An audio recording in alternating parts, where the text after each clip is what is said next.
Rota 66. Eu não fui uma pessoa devidamente justiçada, então agora também o mundo vai ter de entender a minha atitude. Muitas vezes nós desculpamos os erros das pessoas com base nisso.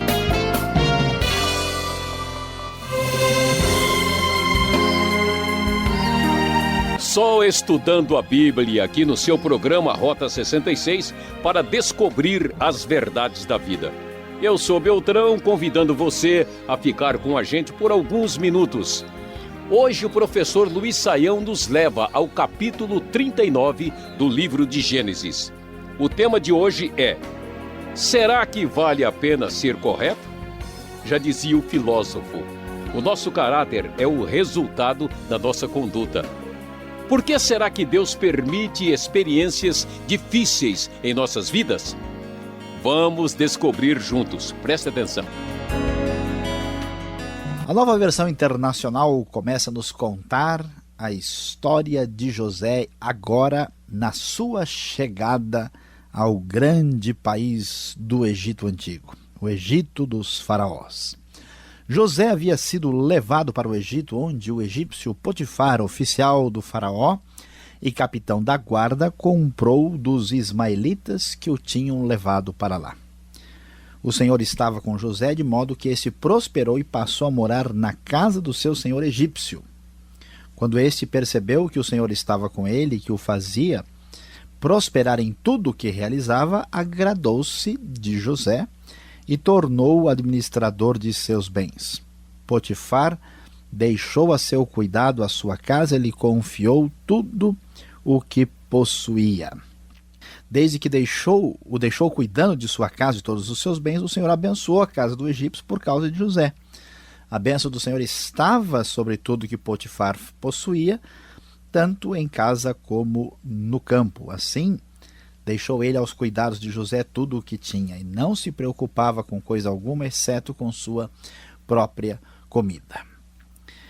José perdeu a família, perdeu pai, mãe, irmãos, terra, chegou sozinho ao Egito como um imigrante forçado, e ao chegar àquele lugar, José é contemplado pela graça tremenda de Deus, pela sua grande bondade, de modo que, apesar de tudo, José, vamos assim dizer, consegue um bom emprego. Ele é vendido para os mercadores midianitas e agora, chegando no Egito, ele vai conseguir um emprego trabalhando na casa de um alto oficial de Faraó, o egípcio Potifar, que comprou José como um escravo vendido pelos ismaelitas. E então a Bíblia nos diz que José foi crescendo na sua arte de administração, e o Senhor, que apesar dos problemas da família de José, apesar de ele ter sido um rapaz com dificuldades no crescimento familiar, o Senhor estava com ele e começou a abençoar a vida de José, cuidando dos bens de Potifar. A Bíblia disse que Potifar chega a tal ponto, conforme lemos na Nova Versão Internacional, que ele não tinha mais preocupação com nada. Diz o texto, exceto com sua comida. Mas, de repente, nas cenas dos próximos capítulos bíblicos, ou melhor, dos próximos versículos, nós vamos encontrar uma situação muito complicada. O texto diz que José era atraente e de boa aparência. José era um moço bonito. E a NVI nos diz que depois de certo tempo, a mulher do seu senhor, isso é, de Potifar, começou a cobiçá-lo e o convidou: venha, deite-se comigo. Mas ele se recusou e lhe disse: meu senhor não se preocupa com coisa alguma de sua casa, e tudo o que tem deixou aos meus cuidados.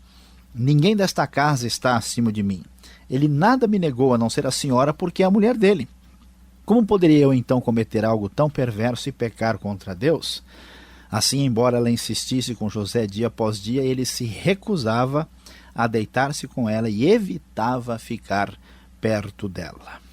Meus queridos ouvintes, Vejam só o que acontece na vida de José. Deus permitiu que ele tivesse uma experiência muito difícil no seu próprio ambiente familiar, que perdesse, na verdade, tudo que tinha e lhe deu, através da sua bondade, uma boa posição, um bom emprego no Egito. Mas, de repente, tudo é ameaçado.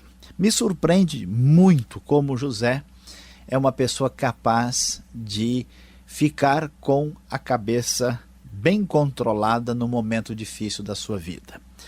Veja que muitas vezes quando alguém resolve pecar, alguém resolve cometer qualquer tipo de desatino, qualquer tipo de maldade ou de pecado, a pessoa arruma justificativa para si mesmo para fazer isso. Por exemplo, a pessoa diz: eu sofri demais, eu não fui uma pessoa devidamente justiçada, então agora também o mundo vai ter de entender a minha atitude. Muitas vezes nós desculpamos os erros das pessoas com base nisso. José tinha muitas razões, até como adolescente, como um jovenzinho, para dizer: olha, depois de tudo que eu passei, se o Deus do meu pai Jacó fosse realmente muito bom, eu não teria enfrentado o problema que eu enfrentei na minha casa. Sabe de uma coisa? Eu vou cair na balada, eu vou cair de cabeça. As coisas, se fossem para dar certo, já tinham dado. José não permite que a revolta e a amargura tomem conta do seu coração. Ele poderia ainda se justificar de uma outra forma, diz: não, mas foi ela, a mulher, que procurou. Se fosse eu, tudo bem, eu estaria errado, mas como ela que me procurou, eu vou ficar apenas aqui na minha situação passiva e eu não sou responsável por isso. José é homem suficiente para fugir do pecado imoral, do adultério nesta situação. E o texto aumenta a nossa curiosidade. A NVI nos diz que um dia ele entrou na casa para fazer suas tarefas e nenhum dos empregados ali se encontrava. Ela o agarrou pelo manto e voltou a convidá-lo: vamos, deite-se comigo. Mas ele fugiu da casa, deixando o manto na mão dela. De repente, quando as coisas pareciam melhorar, os problemas vão ficar mais complicados na vida de José. Diante disso, ela ficou muito revoltada pela recusa de José, e o texto da NVI nos diz: quando ela viu que ao fugir ele tinha deixado o manto em sua mão, chamou os empregados e lhes disse: vejam, este hebreu nos foi trazido para nos insultar. Ele entrou aqui e tentou abusar de mim, mas eu gritei. Quando me ouviu gritar por socorro, largou seu manto ao meu lado e fugiu da casa.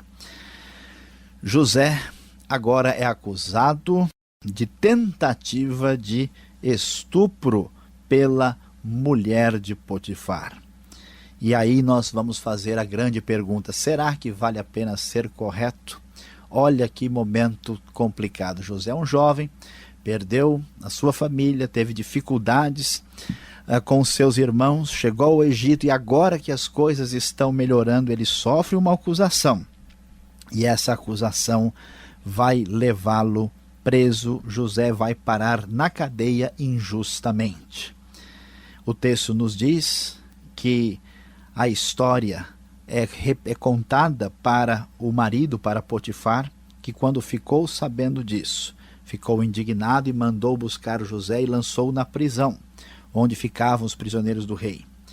E a Bíblia, na Nova Versão Internacional, nos diz que José ficou na prisão, mas o Senhor estava com ele e o tratou com bondade, concedendo-lhe a simpatia do carcereiro. Mas, de qualquer forma, José acaba ficando numa situação terrível naquela prisão que certamente ele não merecia. Quando nós lemos essa história, ficamos muitas vezes observando coisas semelhantes na nossa vida. Será que vale a pena ser correto? Deus nos mostra aqui que nem sempre, quando formos justos, corretos e não negociarmos com a maldade ou com a injustiça, nem sempre nós seremos premiados de imediato. Às vezes o plano de Deus vai mais longe.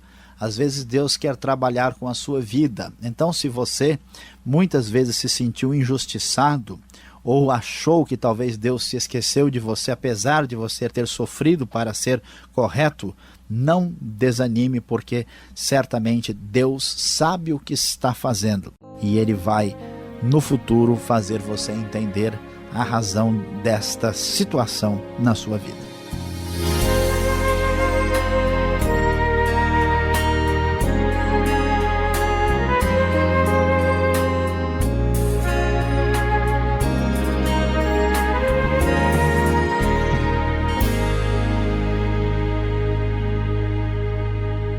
Esse é o programa Rota 66, o caminho para entender o ensino teológico dos 66 livros da Bíblia. Hoje o nosso tema é: será que vale a pena ser correto? Tema baseado em Gênesis capítulo 39. Rota 66 tem a produção e apresentação de Luiz Saião, redação de Alberto Veríssimo, na locução Beltrão, realização Transmundial. Hora de tirar as dúvidas, responda essa.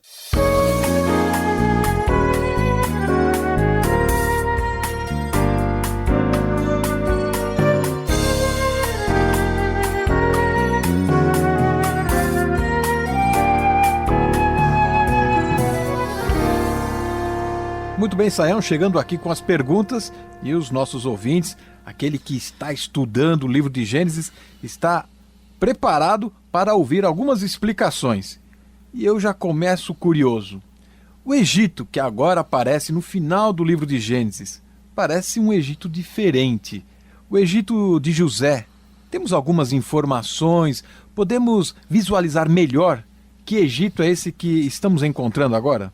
Bom, Alberto, o Egito é um dos lugares mais importantes da Bíblia. Aliás, é importante dizer que agora, daqui para frente, Gênesis 37 em diante, todo o foco do livro de Gênesis está no Egito e não tem mais nada a ver com as outras localidades do Oriente Próximo. O Egito era uma potência da antiguidade, um país muito próximo da região de Canaã, um lugar desértico que tinha, como dizia o grande historiador Heródoto, era um presente do Nilo.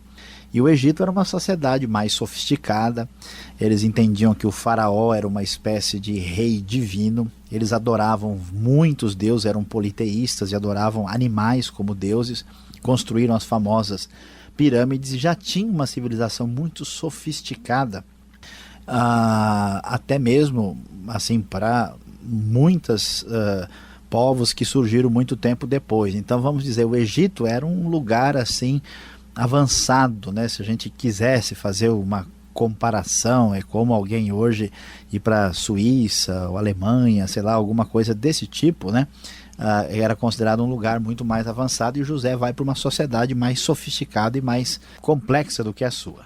Certo, e agora está chegando José no Egito, um adolescente, 17 anos, está lá. Como é que podemos explicar agora a fidelidade de José? Não é? Ele chega numa cidade grande, e ele não é assim seduzido por uma cidade que tem várias coisas que o atraem. Ele não entra assim é uma cultura mais avançada, é uma religião diferente, moderna.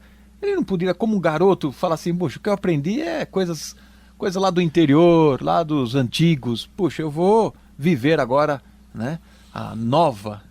Olha, Alberto, por isso mesmo é que a história de José está na Bíblia. Porque a história dos que chegaram na cidade e foram fazer tudo o que estava por lá não precisa estar em lugar nenhum, porque ela é bom nem estar, É bom nem estar, porque ela é repetição da história da grande maioria. O surpreendente é que nós podemos entender. Jacó teve uma grande experiência com Deus, naturalmente ele explicou e falou sobre Deus. Eles tinham um conhecimento espiritual, aquilo que se ensinou de criança em José, claramente ele sabe, mas a Bíblia é muito clara em dizer que Deus estava com ele. Então ele tinha consciência disso. A grande questão é que José mantém-se firme contra todas as possibilidades razoáveis da sua volta. Perdeu tudo que tinha, passa por uma situação de injustiça tremenda aqui, e ao mesmo tempo ele tem todo um universo de fascinação em volta dele, ao qual ele não se rende. José é um exemplo de resistência ao pecado e à tentação. Ele realmente merece aí a nossa atenção especial. Sem dúvida. E como? Agora, olhando esse texto, a gente quer entender Potifar, que título é esse, né? Algumas traduções diz que Potifar era um eunuco. E a NVI diz oficial. Como entender essa relação? Que casa foi essa que José foi trabalhar? Excelente pergunta. E olha, aqui realmente precisamos entender o texto corretamente. O que acontece aqui na língua original, no hebraico, existe uma palavrinha que ela significa eunuco. Eunuco é aquele funcionário que trabalha no harém e que não passou por uma operação, né? Ele não é mais um homem completo na sua totalidade e ele então é um guarda do harém que passava por uma situação dessas. Só que como os reis, os poderosos da antiguidade tinham eunucos que guardavam seus haréns, eles também, essa palavra começou a ser usada para se referir a outros funcionários do rei. Então eram oficiais. E aqui nesse texto, como em outros da Bíblia, o significado da palavra quer dizer simplesmente oficial, porque não faz sentido Potifar ser eunuco e exatamente ter esposa e ser casado. Por isso, nesse caso aqui, conforme nós vemos na Nova Versão Internacional, o sentido da palavra é simplesmente oficial, que é a tradução correta. E vamos manter o homem completo aí, né? Exatamente. Tá certo, Sayão. Mais uma pergunta aqui. Não foi muita injustiça colocar José numa prisão? Tudo bem, ele poderia ser acusado de assédio sexual, mas não foram longe demais? Não foram radicais demais? Olha, inclusive aqui nós precisamos observar alguns detalhes, né? Alguém até pensa, acha estranho a atitude de José. Escuta, mas ele não é escravo, né? A patroa não está dando ordens para ele, e isso é motivo para ele ser preso, tal. Então veja bem, a cultura é diferente, né? Não é como muitas vezes a gente pensa em muitos lugares do mundo, como é o caso do Brasil, que se a pessoa vem se entregar, né, a responsabilidade, no caso do homem, a aceitar, senão ele vai ser mal falado. A ideia não é essa, porque ela é casada e ela tem dono, é como se fosse um roubo que ele estaria fazendo. E na verdade o senhor da casa é Potifar, então ele não teria como de fato ter nenhuma razão para atender o que ela estava pedindo. Ele entrou numa situação difícil, literalmente, como a gente diz, numa saia justa aqui, né?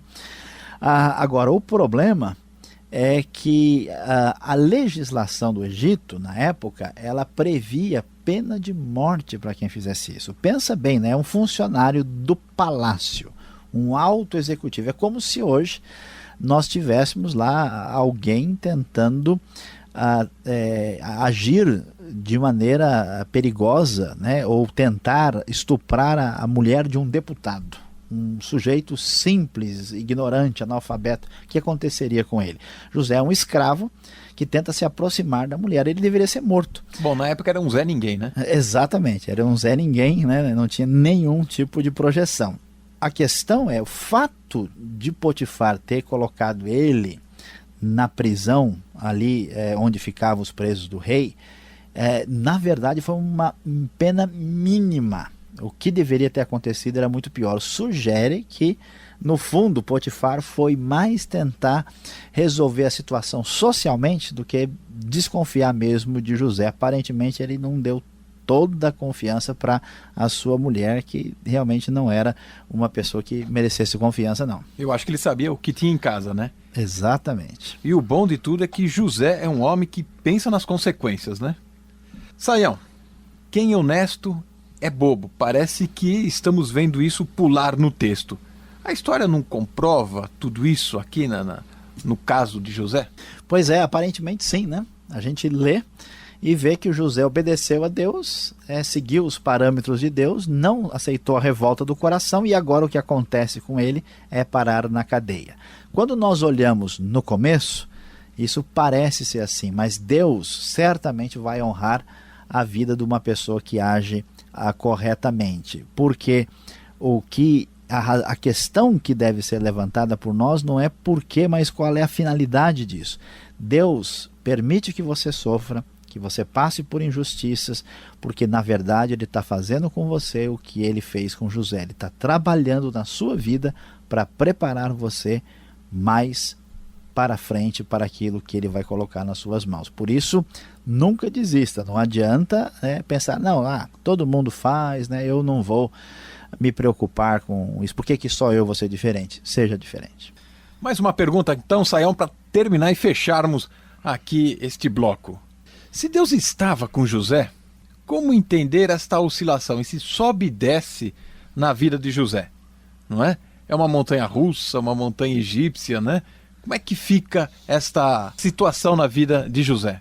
Excelente pergunta, Alberto, porque eu sei que muitos ouvintes sofrem com isso, né? Às vezes a gente passa por experiências maravilhosas, depois por coisas terríveis. José está tranquilo na casa dos pais, daqui a pouco ele está quase sendo assassinado pelos irmãos, vira escravo da noite por dia, depois vai para o Egito, melhora, vai trabalhar na casa de um homem rico e poderoso, daqui a pouco está na cadeia, né? Que coisa complicada. Se Deus existe, por que é que acontece tudo isso?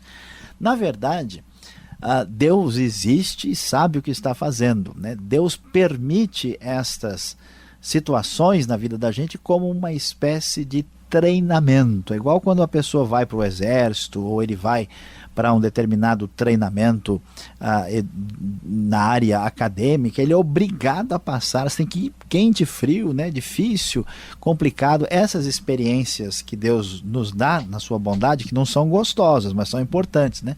Elas moldam o nosso caráter, elas nos levam a um amadurecimento, elas nos permitem ter a oportunidade de aprender com isso. E isso é, na verdade, a grande bênção na vida. Se a gente sempre ficasse na mesma situação, o nosso aprendizado, o nosso crescimento seria muito menor. Então, mesmo que doa, Deus sabe o que está fazendo, Ele está cuidando e abençoando a vida dos seus amados. Deus está trabalhando na nossa vida e a gente falando, Senhor, me livra dessa, né? E aí ele solta o carrinho da montanha-russa, você grita mais um pouco. Daqui a pouco sobe, ele sabe o que está fazendo. Fica tranquilo que ele está no controle do parque.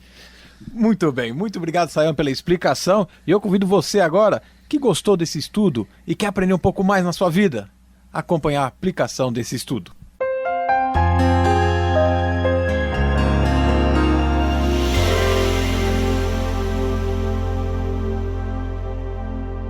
Chegamos agora à aplicação de Gênesis 39. Será que vale a pena ser correto? Uma das armas mais destruidoras do ser humano é a revolta e a amargura no coração. Isso certamente destrói uma vida mais do que qualquer arma poderosa. Nessa história de José, nós vamos ver como a vida de uma pessoa abençoada não permite que isso tome conta do coração. Nós costumamos cometer as maiores loucuras e os maiores absurdos da vida exatamente quando nós temos razão. Há uma estatística interessante que mostra que nos acidentes de automóvel, as pessoas que estavam certas na hora da batida são as que geralmente cometem um crime. Então, não se irrite com as injustiças que acontecem na sua vida.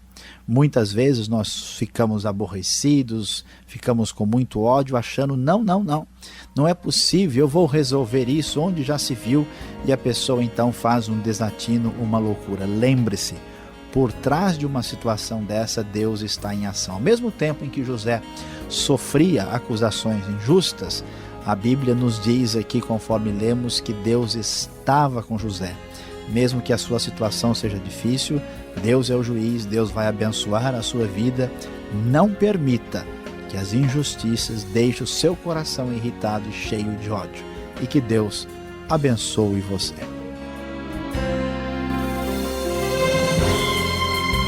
Chegamos ao fim de mais um programa Rota 66. Espero você nesta mesma emissora e horário.